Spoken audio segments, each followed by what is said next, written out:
Okay, good. So, yes, we did just spend an hour recording the French version of this conversation about humor and engaging people. And now here we are for the sister conversation in English. Yeah, we're gonna try to do this. Try to Yeah. say kind of the same things, I guess. Well, yeah, let's try to do kind of the same, but I'm always the way you saw how I go for the Yeah, interview. I kind of follow what you say and listen attentively, and then try to catch on to something interesting. So who knows? Who knows if it's going to be? It's not. It's going to be. It's a sister conversation, but maybe it's not a twin sister. no, Let's let's exact. let's leave ourselves that freedom. Yeah, maybe we will actually end up in Portuguese. Who knows? Yeah, yes. That was a joke that Vicky made at the end of the other Yeah, conversation. So, sorry for being a little late. The other conversation took the time went so fast that we ended up having just 5 minutes to kind of refresh and come back. But here we are. yeah, Vicky, super happy to have you here. I will right away. What I'll do is start the interview. I'll pause for a little bit, introduce you quickly, and we'll start right away. And then I'll perfect. try to pick up on at least the main points that we did in Yeah, the other conversation. perfect. Oh, let me see a message here. Oh, you Oh, sent it was me. me. Yeah, That's awesome. Now I know what it looks like. I never had the reflex of asking what guests see on their side of the yeah. platform. All right. So I'll pause and go from there. Welcome to this new episode of Beyond the Thesis with Papa PhD. This week, I have the great pleasure of having with me Vikie Pedneault.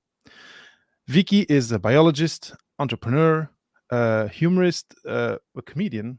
Comedian. That's Yeah, the way to say it, right? Comedian, improv artist. What's the term in yeah. English? She does Yeah. improv artist, and communicator. She studied. Oh my gosh! I should see. Let's pause for a little bit.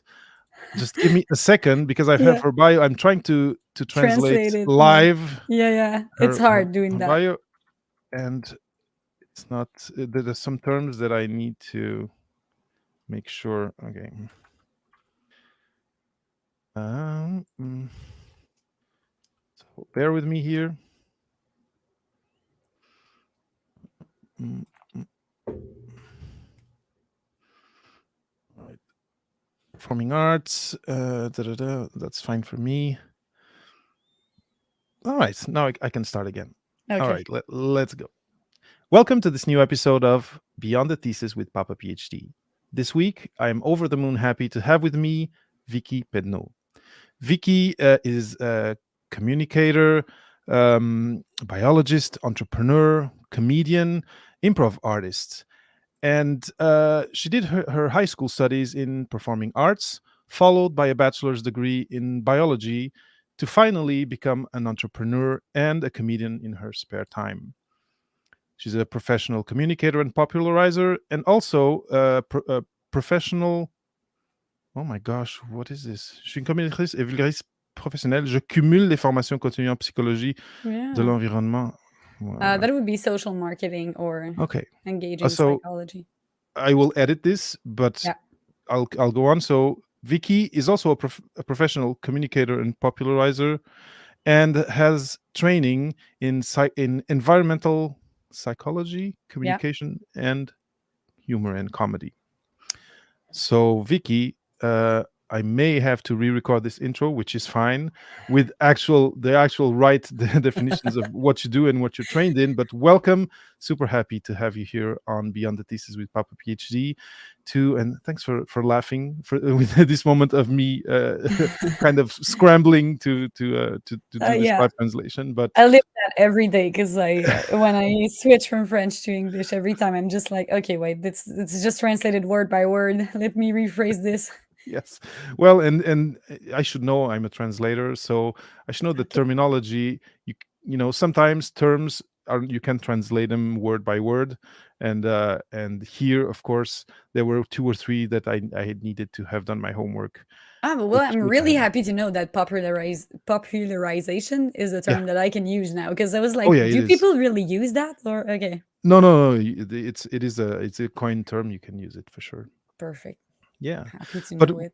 what I really like about the title that you helped me choose for today's conversation is not only popularization but engagement. I think there's Yeah. something more there than popularization, and that's because, of course, a lot of what you do in terms of humor and science communication has to do with subjects that kind of are needing some action from the public. So there's always a subtext of a call to action in what you do, Mm, and I felt that in person when I saw you do your stand-up set a few weeks ago at Lundi Hihi, yeah.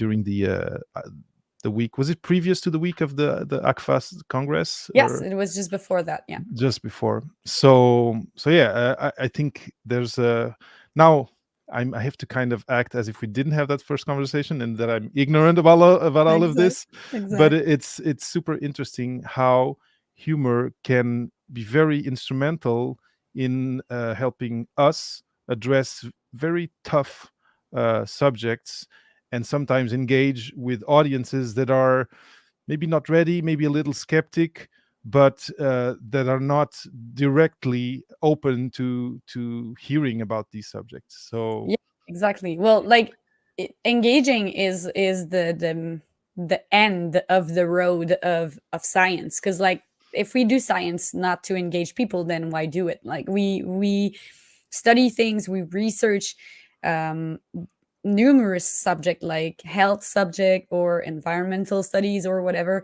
and then through popularization and communication, then we can engage the public.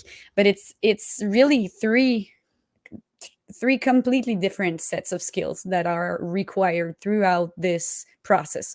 So like the process of research, that's the place where I have zero skills in it. I really am not interested in that. I read the abstract, the interpretation of the results, like the methodology. I could never spot flaws there, mhm. in unless it is in psychology related things, because like then I can see there's a bias in the way that she treated the subject or whatever. But like reading a thesis on like how you went from a a COVID whatever to a vaccine, I will not be the one to say you use that light. That's bad for viruses protein at the surface of their cells or whatever. No, but on the communication and engaging end of that road, that's where I have skills and Mhm. experiences on that. And like, if we don't do science to communicate it and then engaging people through it, then why do it Mhm. altogether? Yeah. And so we talked about training in communication, then undergrad in biology. Of course, it looks like what you do today is a mix of the two, but not everyone who goes through that path uh, has kind of a desire to go and present in front of the public. How did that appear for you? What's the background story of you becoming the communicator that you are today, Yeah. uh, starting from that path of biology and communication? Well, I've always liked biology in Wales. Like for as long as I remember, sometimes I would walk in a really big space, and I would count my steps and look back and say, okay, that's about like a sperm whale, or that's about a humpback whale. And then I would count the steps even more, and that's a blue whale. Like she's probably that big. I would like enter a big room and ask myself, because like it's okay to know how long the whales are, but like how How thick are tall? they? Are What the tall? volume? Are What volume they large? Yeah. occupy? So like I would check at a big like room and say like, would she fit like in tallness? Would she touch the roof there? The so The like the ceiling. Mhm. ceiling or whatever. And I would always ask myself those questions. Imagine like if a whale would come straight up to me, like how big would she seem? And that's kind of like, That's amazing. yeah, it's kind of triggering thalassophobia. I don't know if you know that new phobia, that's No. not new, but like it's the it's being scared of everything that's in the deep water, like to know Mhm. that if you are swimming in the ocean, there's nothing under you, and like big things could just reach up to you because there's no limits down there. I have felt that. I have felt that. Yeah, So when I was so keep your idea yeah, of thalassophobia. When I was in my undergrad, I participated in a mission. I was working in microbiology, and I went to the Azores, and we were in a boat, and there's a few very deep crevices, trenches, yeah, trenches. Uh, uh, Menes Gwen is one, and the other one is. Anyway, there was two names of trenches that we were going to go there. There was different people in the team. I was the microbiologist. They were fishing these deep sea fishes, and I would take the stomach content and treat it and freeze it. And yeah. I dove into the ocean at that point, and it was kind of scary. So I think I had this feeling of thalassophobia of what if the kraken comes up and Yeah. Yeah, because you never know, and it could be right under you when you are at the surface. Sometimes you yeah, don't see your feet, depending on how the water reflects light at yeah, that yeah, time yeah, of yeah. the day, and you're just like, it could be right now, right under me, and that's that fear of like what's so big, what's even bigger than this. So for me, whales have been like a mix of fear and fascination. Mhm. And as long as I remember, I've been fascinated by the ocean and by waves and whales and like big waves, tsunami style, whatever. Like that's Mm, mm, mm. everything that's related to the ocean is just my passion. So when I studied biology, it was just like I'm interested in everything related to animals, especially whales and the ocean. So that's of course something I will want to study. But when I was looking at my skill set and where I feel on my X and where I shine, it was always in communication. So I was just like, I'm not becoming a researcher, that's for sure. But being a science communicator, like you either have to be a star, like a celebrity, and then subjects come to you and then you can talk to it about talk to people about that, because you cannot just be, I'll be a communicator. People will buy my services just like that. I have nothing to do.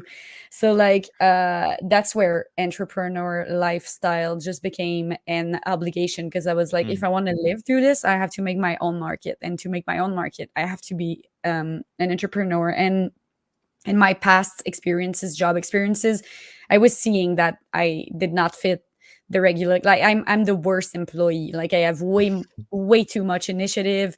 I'm always questioning why the initiatives are not being considered. I'm always doing it under their back anyway. So like if they say no, we don't sort the things like that. If it's something that will affect others, I will not do it. But if they say you're supposed to do something just because it's written like that, no, I'll do it my own way. And like the bosses would be like, can you just listen to like one rule, one rule? And I'm like, nah, I'm doing it my way.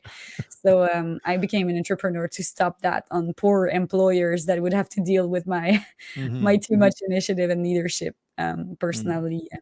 So how do you mix a passion and an entrepreneurial project? How Well, does that happen? I think mostly every entrepreneur will answer the same thing to that. You start in entrepreneurship because of a passion, and then you totally lose that passion because, like, you are now in the big mechanism of entrepreneurship life that is developing every skill set but your passion, because it's required that you are an accountant, a social media professional, and like a logistician. Like you are everything but a science communicator at this point. You are a a human resources manager. You are everything but that. And yeah, so you start with passion and then you just lose it for years and years. And then at some point you become either bigger and then you have staff with you, or you grow your audience so much that they bring so much money on each contract. Then you can go back to your passion because now you have the means to actually subtract like the other tasks that are required. So Mhm, mhm. I'm now, like, I've been through that dark phase of 5 years without my passion, and now I'm back on track with everything that I wanted to do with my life. But you just kind of mix it. Like for me, it's been really simple because the model that I was trying to do with the nomadic whale, La Baleine Nomade, which is my business, it was straightforward. You just call schools. You say, that's the service that I offer. Do you want to receive it? And then at some point they will say yes, because you called too many schools and some of them have to say yes. And then you sell your services to them, and then that's it. So I've just done that for the past 5 years, growing the market slowly and surely. And that was training about whales, dolphins. Yeah, Okay. exactly. So it's just I talk about the St. Lawrence River and the animals that live in there. So like whales of the St. Lawrence River, sharks of the St. Lawrence River. We do have sharks in the St. Lawrence River. You Mhm. maybe as you I are. know the name in French because we went with my kids. We took a trip to le Parc du Bic, and Yeah, then anyway, we went further, closer to the ocean, and so I know the name in French, le requin pèlerin. yeah, the But what? basking shark. Ah, there you go. I didn't know the Yeah, name in English. yeah. That's It's one I know. it has a really big mouth, and it swallows plankton. So like it eats Yeah. really microscopic thing, but it's big as a school bus. It's So like huge, right? Yeah. yeah, really big. One of the like it's actually one of the, I think it's the second biggest shark in the world, Wow. after the whale shark. Whale shark, that is a shark, even though it has whale and shark in the name. Um, but yeah, it's the second biggest shark, and we have that in the St. Lawrence River. But like it's a teddy bear, like it's really a gentle shark. There's no reason to be afraid of that shark. Yeah, because it's not carnivorous. It doesn't No, have no, not at all. No, sharp teeth. It's a total different beast. no. But it will trigger thalassophobia because it's really big. Yeah, It I'm sure. goes I'm like a sure. ghost, like this.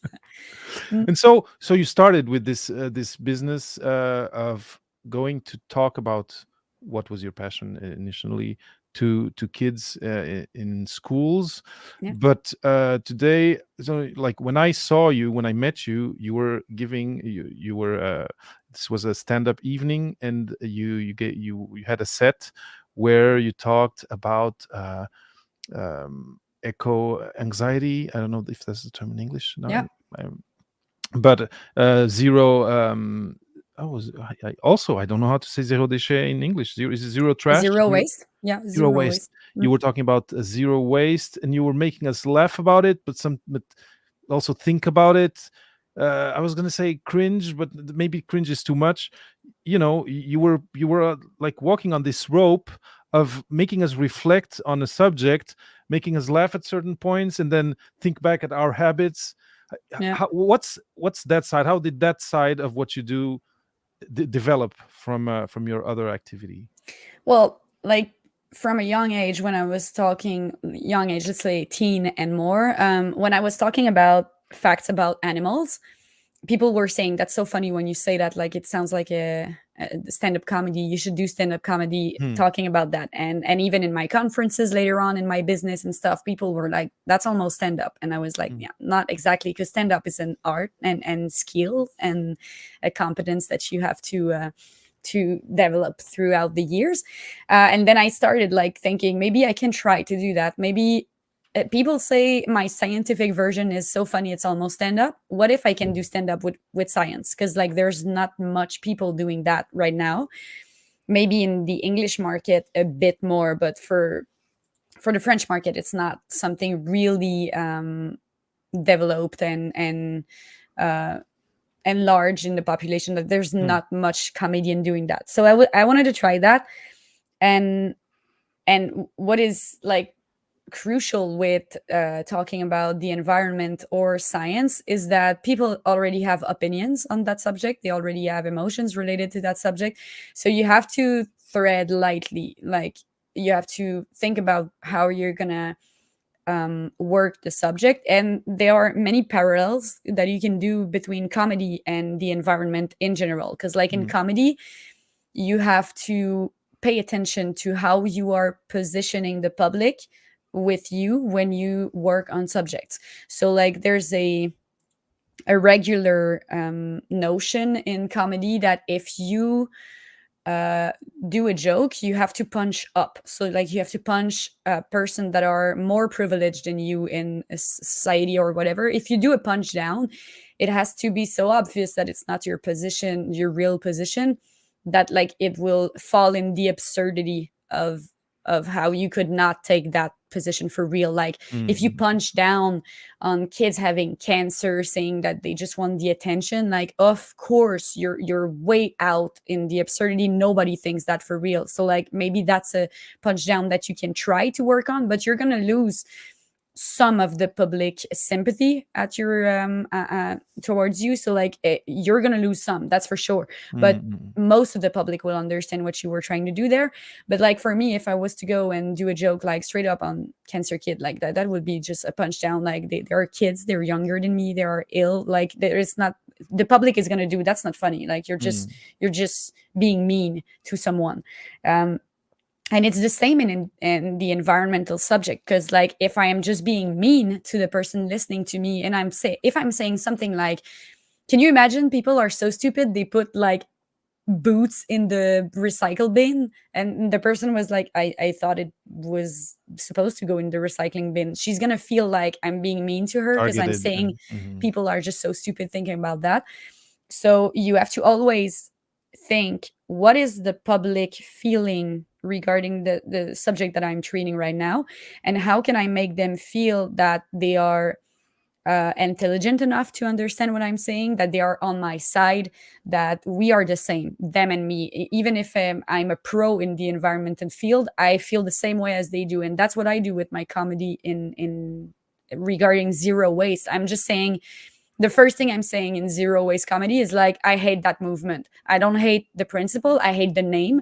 Like zero waste, nobody can do that. When you try to Mhm. take a word that is so impossible to reach, zero waste, it's not engaging. People will not follow you in a name that is so stupid.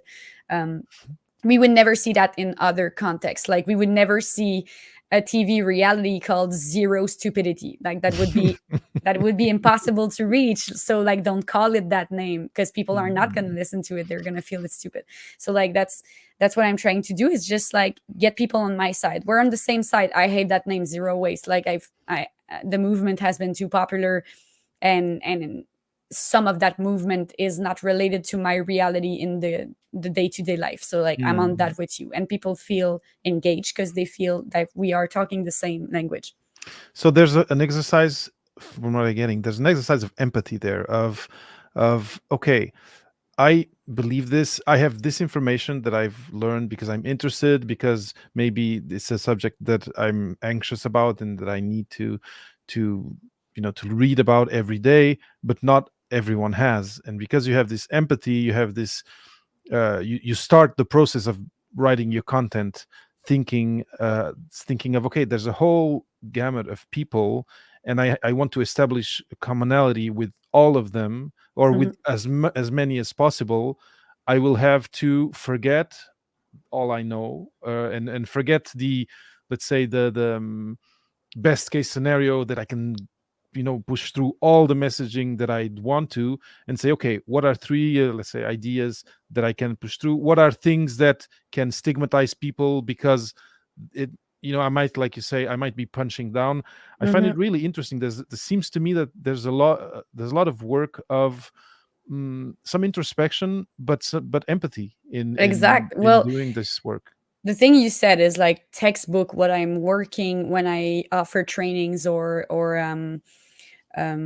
formation, like learning sessions. Yeah, When I have workshop. learning sessions with different person that hire my services, that's the first thing that we talk about, is what you said, the best case scenario. That's not going to happen. Like if you are trying to push a message, always to reach your best case scenario, first you're not going to talk to everyone about that. If there's no compromise in your message, you're not going to reach the general public, because the general public is not you. They're not in your head. They don't have your knowledge, Mhm. and they have their own opinion and their own realities. So compromising what your expectation of your message is one of the first step, and then compromising in how you translate that into knowledge, because like we have to cut corners, like to round corners. I don't know if you say that in English. In French we say like cut the corners round, because like Yeah. you don't have the time to do The whole square. the whole square. So like just make it round. um in English it's just like cut the crap, Yeah, I guess. yeah, No? cutting corners, and yeah, it Yeah. makes sense. It works. So like it's the same thing. When you are working a message, you have to make sure, okay, maybe it won't be perfect, but there's this famous quote: it's better than to have like a million person doing it imperfectly than one person doing it perfectly. So that's the same thing in communication and engaging population. Better off trying to pass a message that is partly incorrect or too shortcut in some places, Mhm. but that is efficient and goes to the point and engage population. Mm. It's the first step that you have to check your message, make sure that you are speaking at this time, like taking the time to transmit a message. You are doing that because you want it to be received in the public. If you don't transmit it in the way that it will be taken and received and like felt by the public, then why are you speaking at all? Mhm, mhm. Better just continue thinking then. And it's super interesting what you're saying, and it brings me back. It brings me back to what you said about zero. You know, zero waste, and how to use zero. It's like infinite, right? It's almost it's unattainable.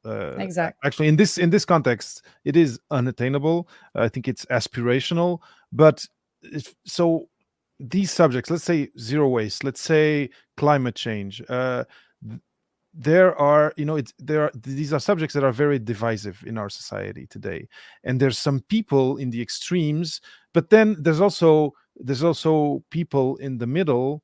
Uh, and it's really difficult to go and try and change the mind of people who are in the extremes.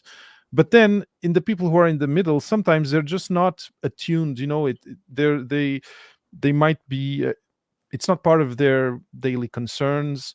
How do you create this common ground and this kind of safe space for everyone to laugh about it a little bit and reflect about it a little bit, given that there's this potential for divisiveness and people shutting you down if Mhm. you go the wrong way.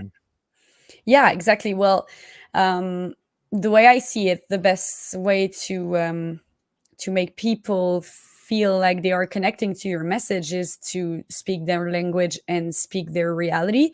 So when I take position through my comedy or even through any means of communication that I use, is that I put myself in their places. Like, I've walked your shoes, I know where you're at, and your reality is the same as mine. And it's never true. Like, it's never true. Like, I never, the most of the opinions trans I transmit on stage, I communicate, Hmm. are far from my real opinion. Most of my real opinions are either really left or really right on the political spectrum, because like I'm much more economically on the right side. Like, I think really individual persons should have their own responsibility and whatever, but on the environmental things, I'm more on the left side. So like, when I speak, I just tell myself what are the concerns of the person in front of me right now. They are probably thinking that the message is confusing in environment. They are probably thinking that it's there's too much expected of them in what it is vehiculated in the different media. Like, you're supposed to take care of your sleep, of your health, walking, taking care of your kids, drinking your water, checking your fats in your food. Like, there's so many things expected of any of us any day. So if the environment has to become another like heavyweightness on your life, it you're not going to do it. So what I do is try to make the public feel empowered by the message. Like, know that you have power, but know that the most power you have is to make sure that corporation change. That's your most power that you have, is to make sure with your money that you let them know that they have to change. Hmm. That's the reach that you have. Like, don't focus on using a metal straw. Focus on making sure that the money that you're putting is conveying the message that you want to convey with it. And most of the time, I'm really team people, because I think it should not be in the hands of a poor single mother to carry the weight of the decision of Nestle company. Like Nestle want to privatize water, that's on them. That should not be on me. It should not be on me to boycott, like to stop using a company, or to think about that. Go to Walmart and then think, I cannot buy them because they do that to people. I cannot buy them because they do that to the environment. Like, I think it should be their responsibility and our responsibility just to let them know our opinion on that. So that's what I'm trying to convey in the environmental comedy that I do, and that's why I underline those injustice. Like Hmm. I try to make them know. I know you feel it's ridiculous to drink in a paper straw. Like I feel you. That's ridiculous. That it's what is asked of you day to day. Mm. Um, Considering everybody on the COP 20 went by jet. Like how is my paper straw the issue here? Mm. And I underline those inequalities, and then I put them on my side, because like I'm on your side. I think it's the jet fuel the problem. I think it's the big corporation the problem. But nevertheless, we have to let them know, and that's knowledge. So you have to Mhm. know what to let them know.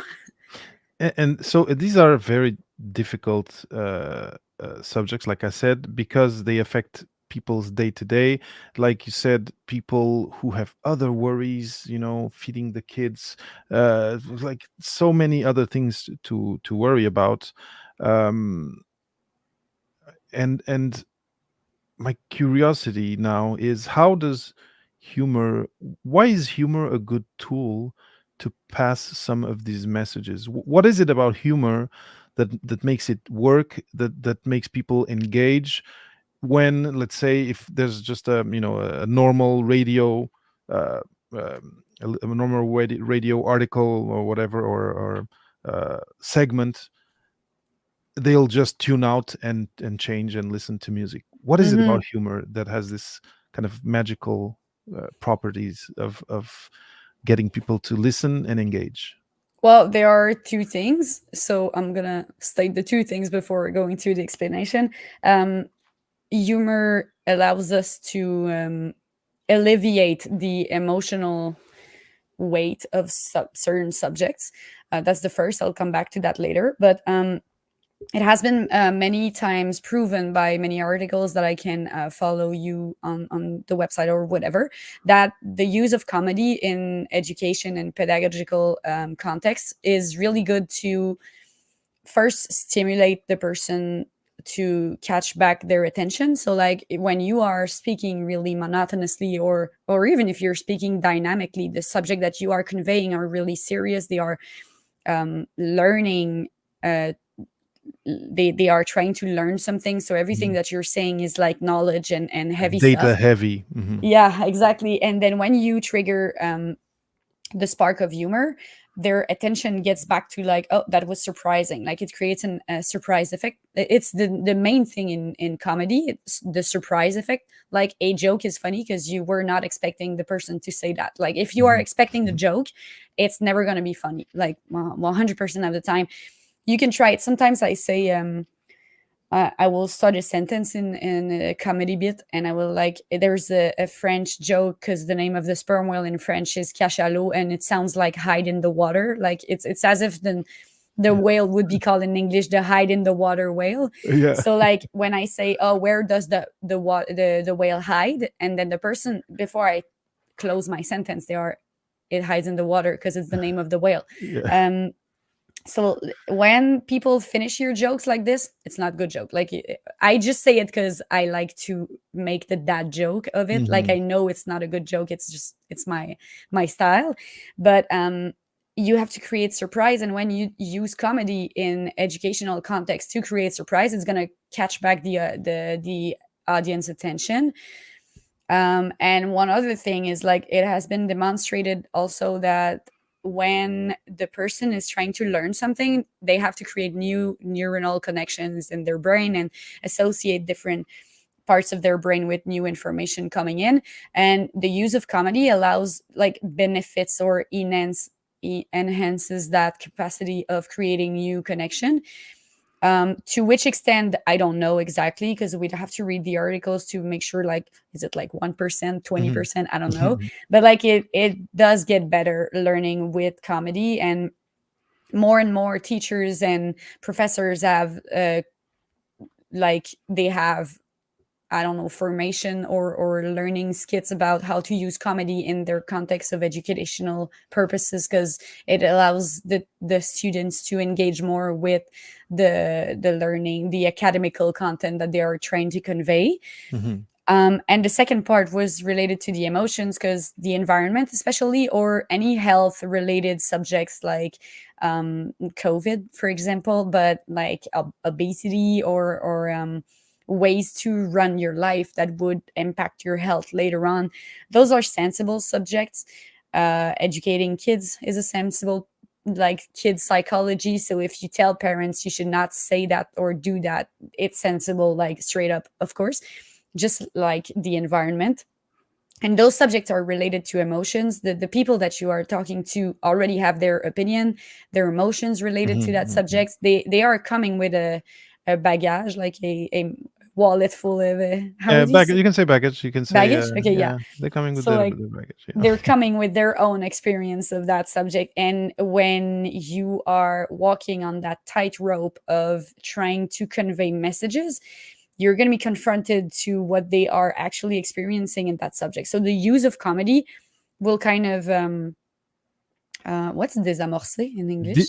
Diffuse. Diffuse, yeah, diffuse the emotions already uh, high tension in that person. So like, just like us, when you are fighting with a your girlfriend or boyfriend or whatever, Mm. and the tension is there, you're mad, you are crying maybe or whatever. As soon as a joke comes up, like if the dog does something funny or the person says a joke, it's going to diffuse right away. You're going to feel the tension coming down. And that's the same thing with comedy and the environment, because I know I'm talking a heavy subject, you have your opinions on that, and if I make you laugh straight up with some other things, or just like on my number on food waste, I say that celeries, the veggies, they Mhm. are in the top drawer, and they always change themselves into poutine sauce, like brown sauce. Like, and I say that, and I'm like, oh, yours do that too, your celeries too, they are slowly transforming, like changing themselves. And of course that joke is written in French, so it's way better in French. But like, um when I say that, it's not related to the environment yet, but they laugh still, so they are a bit more relaxed and apt to hear the rest of what I'm saying regarding the environment. So yeah, the use of comedy can diffuse and alleviate some emotions regarding a tough subject. Yeah, Mm. I like it. So there's these two aspects, like you said. So the emotional aspect of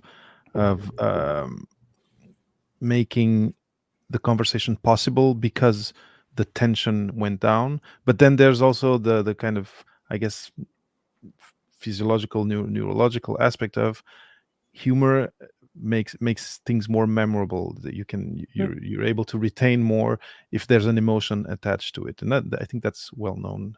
But exactly. of course, you'll tell me if you have some articles that I can share in the show Yeah, notes. it's really it's cool. It's quite recent, and it's a literature study, like a review of Okay, literature. lit So review, like, perfect. it's not one article; it's a bunch of them. Yeah. Mm. And so now, one thing I wanted to ask you is, considering, people, we were when I saw you, we were at this evening, and there was a bunch of graduate students who were having their, maybe not all of them, not their first time stand up experience, but they had this training with someone from l'école nationale de l'humour. Yeah. That's it, right, here in Quebec. And they were, giving their stand up in different ones. One I remember was talking about the reality of being a postdoc, and it was really funny, because when you say it's funny because it's true, Yeah. that was the part of why it was funny. But my question to you is, what is advice that you can share with listeners listeners of Beyond the Thesis who think, but how can this be useful to my, to my life as a young researcher? How can I? What's something that I can use in my communications that comes from humor, but that I can still use in, let's say, a serious scientific context? Yeah. Yeah, totally. Well, the first thing is to really connect every time that you're going to talk to the mission of why you are talking right now. So right now I'm doing this interview. Before we did it, I was wondering, like, I was revisiting in myself, what do I want to convey with that interview? What is my goal?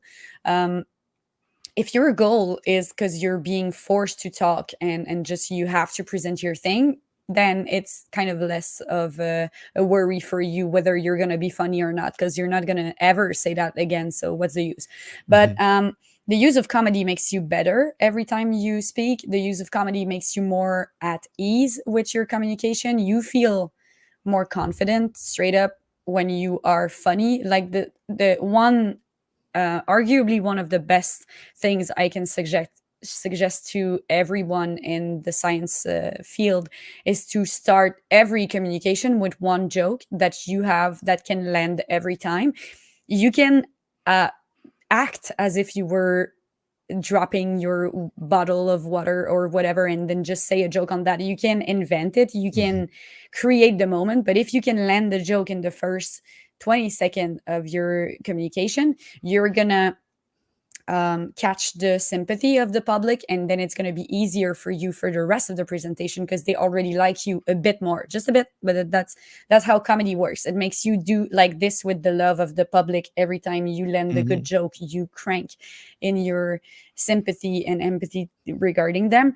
So that would be like when I offer my training sessions about how to use comedy in scientific purposes, I always do that. I always say start with a joke. Like if your name sounds weird, say it. If you have a casting, like I know, I often start with like, I know I look 16, but like I'm 30. I'm twice that, and I have all this baggage and whatever. So like I have a whole skit on how young I look. I know I've get like, for me, when people ask me my card at the grocery store, it's not asking for a card, it's like intimidation. They're just like, you're gonna give me your card because like I have a bus coming. Like every time I buy alcohol, it's the same Alcohol. thing. So anyway, so just start with a joke, build your sympathy with the public straight up. That would be my first thing. And then there are some really easy ways to incorporate some comedy in your presentation. There are really easy little comic effects. I will talk about the different books and everything just in a second, but like Hmm. one of the easiest one is the rule of three. So every time you enumerate something, you can add a spice of surprise by saying something out of the ordinary for the third enumeration that you're doing. So like we are doing the podcast right now, I could say we're going to do it in French, in English, and then in unicorn. And you're just like, unicorn is not a language, haha. Like, and it creates a sense of surprise. And it's easy because a rule of three like this can be sometimes so absurd that of course what you're saying is a joke. Like nobody is Hmm. going to think you're actually going to do that in unicorn. um it's really easy. It just sparks interest, sparks surprise, and the public gains back its attention. There are some exaggeration that you can use that can be obvious. Some humoristic processes don't mix well with science because, like, if you go on the irony, let's say you use irony, Hmm. sometimes it's just going to come off as either you are a bit sour regarding your research or they're not going to catch it's a joke. So, like, if you say, I don't know, I got those results. Of course, they are a bit sketchy. You're like, okay, are they supposed to be sketchy or are you just sour that they are? Or, okay, that was just a joke. Okay, we didn't catch that because we thought, Unclear, and yeah. yeah, we thought it was a bit sketchy. So, so yeah, those jokes can land easily sometimes, and some process don't fit well. A process that I think is really always funny because it can never be true is in personification. So when I'll take the same example I took in French with cooking. Let's say you are cooking and you want to make a joke about it, but we could be cooking in a weird place that would Mhm. be probably absurdity or whatever. You could be cooking really. exaggerate the way that we cook. You know those ASMR videos of people Yes. cooking, and they're cooking like so slowly and like everything scratches softly. Yeah. That's exaggerating. Like nobody cooks like that in the real life. Of course, it's soothing to cook for some, but never that soothing. Come on, like that's like here porn. I don't know what it is, Yeah. but like Yeah. it's not. It's ASMR. Yeah. So no, the that would be not maybe the funniest way to present cooking, but imagine if your cooking tools were persons, then Mm. your anti-adhesive like flip thing, how do you call that, pan, your anti-adhesive pan would be like, okay, yeah, you're really putting a knife again on me, come on, like I've Mhm. told you many times I hate that. And then the salt would be like, yeah, shake me, yes, yes, I like to be shaken, yes, more, ah, come on, just that salt. And then the things you are using are persons. That's most of the time you can do a comic effect with that, and Mhm. nobody is going to think that your Erlen Mayer was really talking to you, even if Mhm. you're in the most top science tier thing. If you say, I use Marilyn Mayer so much that she said like maybe we were engaging too much and she wanted to take things slowly, like that's gonna land even in a scientific context, because like we know you haven't developed a relationship with your Ellen Mayer, like. Of course. So yeah, that would be some comical effect that you can include in your science. I like them. I like them, and of course, yeah, they would work. Or your pipette or whatever. I'm just thinking of my experience. Yeah, I would be able to do some of Yeah, those. Now, imagine falling in love with your your pipette and she's pipette. just like, That's when it. are you And coming back? And she's writing you on your cell phone. uh, yeah, yeah. Oh my gosh, that memories, memories. Mm. In any case, one thing that I just before we go in, and because I know you have actually some reading to share to help people with this. There's two things. I'd like you to uh, first share where is it that people can reach out to you. For people who are watching, there's some information going, scrolling at the bottom of the screen. But for people who are only listening, what's the best place to reach out to you if they're interested in humor, if they're interested in your projects? Where do they find you? Where's the best way to find what you offer, let's say, in terms of coaching, training, etc.? Yeah, well, for everything that is related to my skills, let's say you need to talk about some subjects that are heavy and you want to have some advice, or you want to hire me as a consultant or as a content creator, like when it's related to using my skills, whether you want to learn from it or use it for yourself, then it would be on the website biolovik.com. So Biolovik is just like biologic, but with VIK, because that's my name. Um, so Biolovik would be a good place to go if you are really interested in using or engaging with my skills. But if you want to just consume what I do and see how I talk about the environment and feel the grasp of the use of comedy that I put in my social media, then it would be on TikTok or Facebook. Okay. Most of the time, I post it first on TikTok because I have a bigger audience there, and then I post it back on the other platforms after. So if you want to be first, you can go on TikTok. But if you just want to see the content, then go on every platform: Instagram, Facebook, YouTube, everything goes. It's always Biolovik, the same alias everywhere. So Biolovik. Okay. So yeah, everyone can go on those platforms to engage with the content I create. Awesome. Also, quickly, just to so I don't forget it, there's a festival coming up, and of course, this episode is gonna live on after that. But hopefully, this is the first edition Yeah. of this festival. It's called Levisium, Levisium. Can you just quickly tell us what it's about and where also to find information about that? Yeah, so information is on livisium.ca, so as you spelled it, .ca. And it's a festival that is trying to mix comedy with science for everyone. So on the day basis, we have activities for kids and families, and at night we are going for a programmation a content related programmation is not the same in English, Programming. programming related to science and com. So Okay. there's many big speakers that are going to come, and we have a sperm whale, like a life-size sperm whale, that is going to be there as well. So that's a thing to see, of course. Awesome.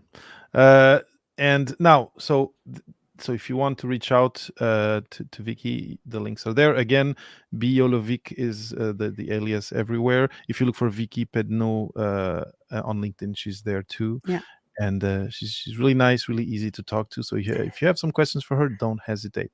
No, exactly. Now, based on what we were talking about just before and what you were saying, and having heard, some of these shows like Sous Écoute Yeah. with Mike Ward, and having been at Le Bordel and spending an evening there and laughing anyway, laughing my ass off Yeah.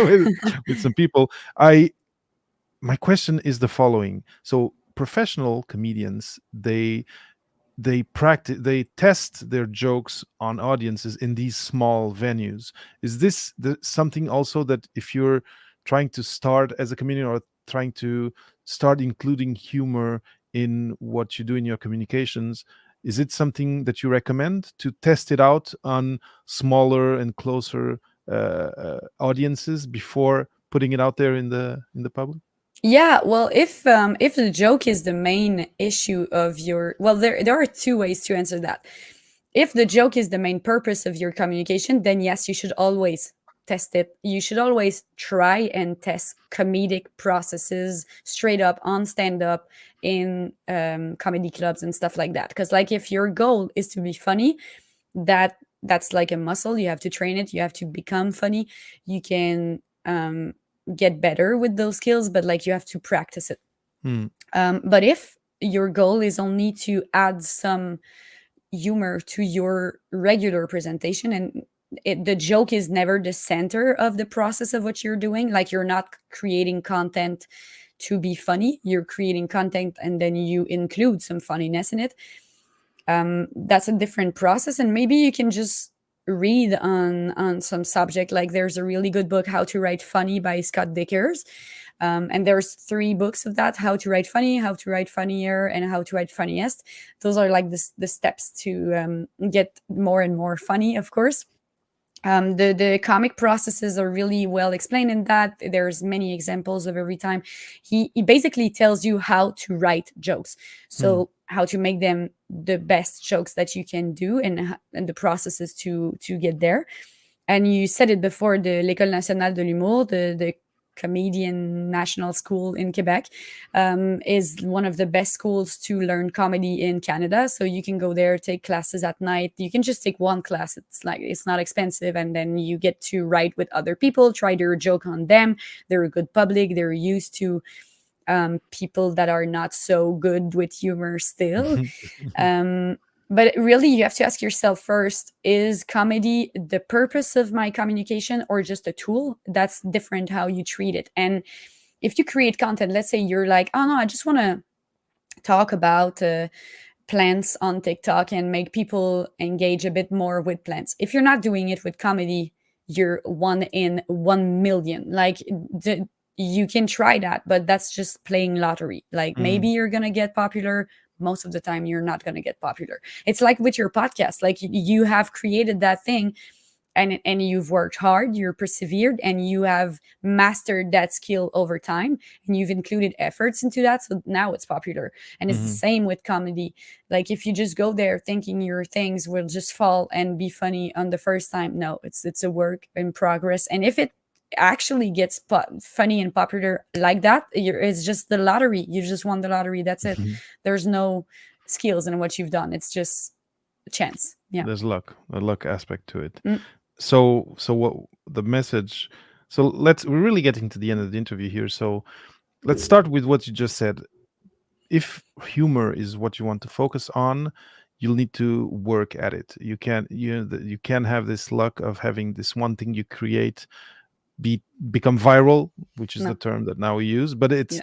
you know to do it consistently and make it a job takes work, effort, and I imagine constant improvement and constant practice. Mm. That's what I get from what you're saying. Yeah, exactly. And like for me, I'm not looking to be a comedian. I'm looking to have a standard of humor and comedy that is up to comedians. Hmm. to include it in my communication about the environment to make sure the message goes further. So, like, Mhm. my only goal here is to be a better environmental communicator. That's it. So, I use comedy to that extent, but like, I had to get good at comedy first. Like, you have to get good in order to make sure it will serve your purpose, Yeah. and to get good at it, you have to do it. So, Yes. Yeah, because the I imagine that if you fall flat in front of an audience that you want to give a message to, it can really make it harder. That hour that's coming up can be really difficult if you yeah, exactly. if you don't work at it first and make sure that at least in a certain percentage of the audience is going to laugh with your joke. Exactly. And if you create content on social media and you're just like, oh yeah, I just want people to know that, if it's not funny, people are not going to share it. Like, people on social media, they want release, they want easiness, um they want to laugh, they want to be distracted, or Mhm. uh, like amused, Entertained. Mhm. entertained. Yeah. So like, you have to get funny if you want to show your message, of course. Yeah. Yeah. Vicky, like I said, we're really getting to the end of the interview. I really enjoyed this. One other thing that I think is important for young researchers is that if you want to make science communication and science popularization your job, your professional activity, you're going to have to work at it too, and you're going to have to follow some standard steps, including making creating a business plan, doing market research, etc. We didn't go into all that detail, but it seems that you, Vicky, did go through all of that, and that it's something that is necessary to to launch on entrepreneurial endeavor. So again, you really need to reflect on whether you want to make this something that is a job and that is long term. But like you said, also you can just develop it and work on it as part of the other things you do, and that's another ball game. But like you said also at the end of the conversation, there are some rules, there are some techniques, there are some strategies that are well known. There are in books like the ones that you mentioned, um, and um, that you can learn. We like science, we like to learn. We have we have these passions. For you it was whales and all their cousins. Yeah. And it's something that you can learn, but make sure to prepare the same way you need to prepare to give a seminar. Well, if you want to start including humor in your content, do some homework, and then you'll be safer starting to use it. That's kind of the feeling I get. Do you have a last word of inspiration for anyone that is now in science and is kind of maybe afraid of giving first steps to Yeah. to try themselves at humor in the science space? Well, I guess like the basis of science is curiosity. So like, you just engage through curiosity in science. So just engage with comedy in a way to connect with the public. Just see it as, I'm just reaching to my public a bit. I can do just one joke, and just slowly connecting with that public will get you more confidence, and they will get more confidence in your message as well. So like, just see it as, I do this big thesis on something, but it all started with curiosity. So like, Hmm. I'm not, I can end up being a comedian, but first thing is just to engage with the public a bit. Yeah. I love it, and I love this that you brought up curiosity, because I do feel that I'm with the podcast, the community that listens to it are of mostly of graduate students and young researchers, and we were talking during the conversation about finding a common ground with our audience, and I do think that curiosity is like a large a common ground that unites a Mhm. lot of us, or if not all of us, who are curious scientifically about something, whether we did grad school or not. In your case, you studied biology. You had this passion of about whales, and I'm sure you're still curious about it, and you kind of want to transmit this curiosity to kids, and then you've got interested in climate, and you want to transmit some of that to the audience, and maybe Exactly. shift some behaviors. And I think, yes, uh, curiosity about the other person. A lot Hmm. of a lot of this division that I mentioned when we were talking about climate is based often on the fact that people are in this echo chamber, and they don't have this curiosity of the people who are outside the echo chamber. And I feel that when someone comes to one of your shows and listens to one of your sets, it kind of opens up to their curiosity of, maybe I can open my window and look outside a little bit, and widen my bubble a little bit more, and Mm. eventually, hopefully, that people change inspired by that. Yeah, So exactly. It's a really pretty way to sum it up. Yeah. Vicky, this has been great. I think I'll see if I can try using humor a little bit more in my communications. I have a personal challenge, which is I want to be able to tell first year graduate students to think about 10 years from where they are. And Hmm. it's tough because they just arrived, and they feel that I Yeah. arrived, I'm here in graduate school, and here's this guy telling me, okay, you're in graduate school, but you should worry a little bit, and work a little bit at networking and preparing your Yes. professional, like you said, because you said that in your personality, one of the things in your personality is you're always thinking of the next step. You're always Yeah. a forward thinker, Yeah. and I'm having a hard time with that. Let's see if with humor I can help that conversation start. I'll see Yeah. if I can use some of your advice to help me with that.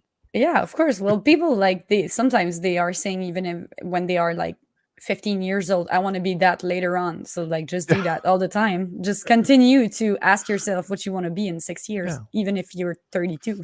Yeah, that's it. Mm. It's always We should continue actually asking that question to people. Like we should yeah. What do you reach want to out be to when you some. grow up, even Yeah, if you're like 40? exactly. What do you want to be in when you grow up? And you're just like, what? Well, in 10 years, what do you want to be? Not do, be. Like, Be. I yeah. love it. Mm. Wow, it's a great point, a great place to end the interview. Yeah. Vicky, this was really pleasant. Yes. I really had a good time talking with you. We didn't tell a joke. You mentioned some sample Yeah. pseudo jokes during, Yeah.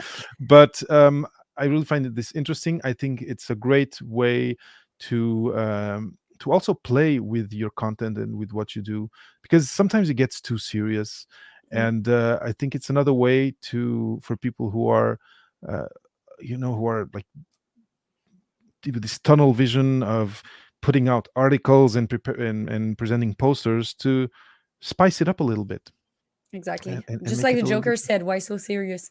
why so serious. Awesome, Vicky. Thank you so much for your time. Thanks for Thank all you. the insights you brought. What you do is inspiring, and it makes people laugh, and it's awesome. So thank you so much for sharing that with Yeah. the Thank you for the population good audience words. today. Yeah. All right. So this Okay. is it. This is it for the live recording. I will end the broadcast now. Thank you for anyone who's been watching. If you are on YouTube, please follow the channel, subscribe, and if you're on any of the other channels, yeah, follow the podcast in your favorite app. Come to YouTube, subscribe to the channel, and same thing for Vicky. She's on. If you're on TikTok, find her there, subscribe, and get her awesome and funny content. Bye, everyone.